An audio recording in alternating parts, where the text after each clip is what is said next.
Well, it's quite easy to write an obituary when you've already written it about 20 other times over the course of this season, and today was the day where the luck finally ran out and Manchester United died. Because we don't deserve anything from that game. There are no excuses I can draw from that game. We simply weren't good enough. And Spurs were. It was a European final. When you're in a European final, to be honest, when you're in any football match, whether it's a Premier League game, a friendly, I don't care. If you play for a top-level football club, whether it's it's an ordinary match, a European final, Champions League football on the line, £100 million on the line, you do whatever it takes to win. And there are going to be Manchester United fans all over social media tonight crying about Richarlison and Romero and the referee giving this to Spurs and blah, blah, blah, blah, blah, blah, blah, blah. You do whatever it takes to win. You do whatever it takes to win. Fair play, Postecoglou. Fair play, Spurs. You did whatever it took to win. And I can't complain. I have no complaints about it. I would be celebrating every single Manchester United player that won a free kick or got themselves booked breaking up an opportunity or time wasting or this, that and the other if we'd have won.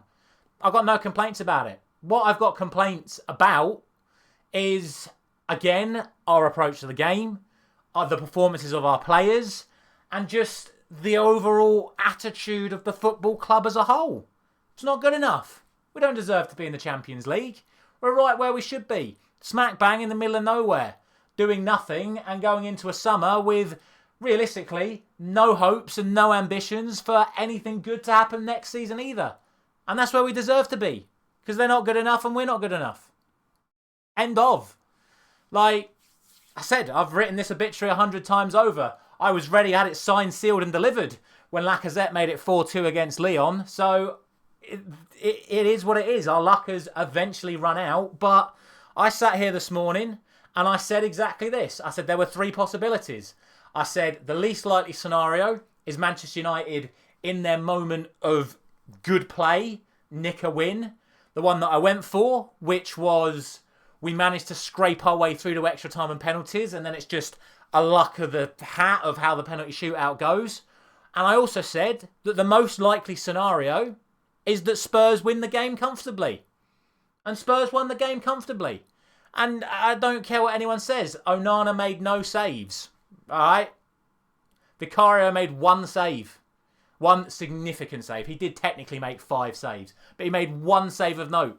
And it was in the 95th minute from a Luke Shaw header that was straight at him. Like, okay, he had to rebalance himself, but it was straight at him. Our best other chance was Rasmus Højlund's header, which was a good header. I don't know what Ali McCoy was thinking, saying Højlund should have scored that. It was a very good header from Rasmus Højlund, and it was very well cleared off the line by Mickey van der Ven. The issue is outside of that, in what nearly totals up to 100 minutes across 45 minutes and extra time and then 45 minutes of extra time of both halves, is that's all we created. And again, Spurs didn't create anything else either. Let's not get that twisted. It was one cross that was scuffed onto Luke Shaw that ended up in our own net. But it doesn't matter, because Spurs went there with a game plan. It was wait for your moments, take your chance if it comes, and then do everything in your power to survive. And they did. Fair play, Postecoglou. I don't really know what else people want me to say from there. What does the summer transfer window look like? Looks like £100 million less. It looks like no option of Champions League football to entice the players we want into the club. That's what it looks like. I guess the good thing you can say is whoever is going to be in charge next season, and I will state that right now, whoever is going to be in charge next season is not going to have the weight of playing European football multiple times across the season. So we are going to have the opportunity to play weekend to weekend and start building some sort of structure. But if that structure doesn't get supported by signing the players that the manager wants to sign, because we don't have Champions League football and we don't have the budget and we've got PSR over our heads and we've got to spend £89 million in a couple of weeks' time because that's how much we still owe players we already own, I don't think next season looks any better. I really don't. There is a massive, massive systematic problem at Manchester United up and down the football club. And every single person in the football club is responsible. Which then brings me to the manager, who I think got it massively wrong tonight. When I saw that starting lineup, I was stunned. I could not believe Mason Mount was in the starting lineup. I could not believe Luke Shaw was in the starting lineup. I couldn't believe Garnacho wasn't in it. I couldn't believe Ugarte wasn't in it. For me, the team picked itself. Onana in goal, Mazraoui, Maguire, Yoro, or Lindelof if Dalot wasn't fit and you just move him around a little bit. Dalot at right wing back, Mazraoui at right wing back if Dalot wasn't going to make it. Casemiro and Ugarte, Dorgu, Bruno, Garnacho, Højlund, and I would have had Ahmad as the substitute option. I would have had Ahmad as the substitute option because he makes more of an impact. Garnacho doesn't make impact off the bench. He's lively, he's dangerous, but for me, Ahmad's the one that makes the impact. And I have a real issue with Amarin's system as to how you properly incorporate Ahmad. Because we all know the reason why we're trying to sign Cunha is because he wants to play two players in the centre of the pitch that are going to bring other players into play. He wants to play Cunha and Mount there. He wants to play Cunha and Fernandes there. He wants to play Fernandes and Xerxes there. He doesn't want Ahmad in there. He doesn't want Garnacho in there. He might play Ahmad at right wing back, but in big games like this, he's not going to play Ahmad at right wing back. He could have done, and I think towards the end of the second half, he kind of moved towards that way, but it didn't work, did it? And he's got a lot of questions to answer because now that we have lost, you have to look at his time in charge of Manchester United and say it's the worst start that any Manchester United manager has made to a league campaign, shall we say, since taking over. I think possibly ever, certainly in the Premier League era, it is the worst start in the Premier League that any Manchester United manager has ever made. And now we've not won the Europa League. We've been knocked out of the League Cup and we've been knocked out of the FA Cup. So we come home absolute failures on all fronts. And you do have to look at the manager. And I've seen some reports suggesting that he may consider resigning because he feels he can't get enough out of these players. And if he does, I'll say fair play to him because it's an admission that he can't do the job that's required of him. Whether or not he believes that's because the quality of the players aren't good enough or the structure of the football club is not good enough, that's up to him and how he decides to make that decision. But I wouldn't remiss the club from sacking him right now. I think there are enough grounds to sack him right now. But it depends on what his attitudes are. It depends what the board members' attitudes are. Personally, I think if you get rid of him, I don't know who you'd bring in. I don't know what a different manager would offer. So I think you would have to give him the summer to try and rebuild something. But as I've spoken about, we now don't have the budget. We don't have the allure of Champions League football. All we've got is the name Manchester United and the biggest wage bill in the Premier League.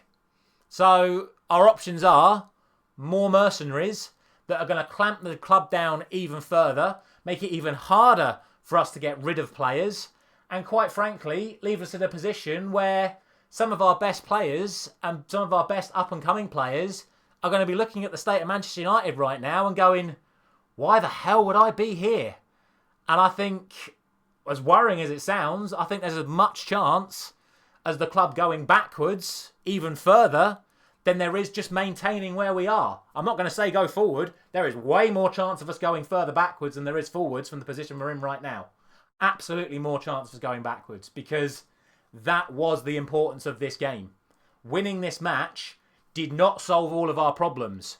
Winning this match gave us a life jacket, gave us a safety vest to sort of wear over the course of the summer to try and give us an opportunity to get somewhat back to where we want to be. Without that life jacket, we're left floundering. I don't know where we go from there. I really don't. There are a lot of players that need to stand up and be questioned tonight. Up and down the football pitch. I still think Onana could have done better on the goal. I think Dorgu could have done better on the goal. I'm not going to have a go at Luke Shaw because you can actually see it on the replay. You see Shaw constantly pointing at Brennan Johnson going, he's there. I'm dealing with the guy in front of me. Dorgu, can you deal with him? Can you deal with him? Dorgu doesn't deal with him. Shaw gets put in the unfortunate position of where he has to make that challenge from behind. It ricochets off him. But Onana gets there, but doesn't actually get there. But therein which lies the problem. If you get rid of Onana, what sort of goalkeeper are you going to attract?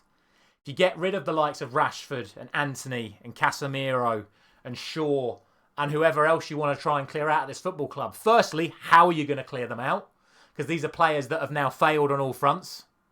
Like, okay, some of the ones that went out on loan, you might be able to draw up a little bit more attraction for some of them. But some of the players still within this football club, how are you going to draw attraction for them? They've failed on all fronts this season.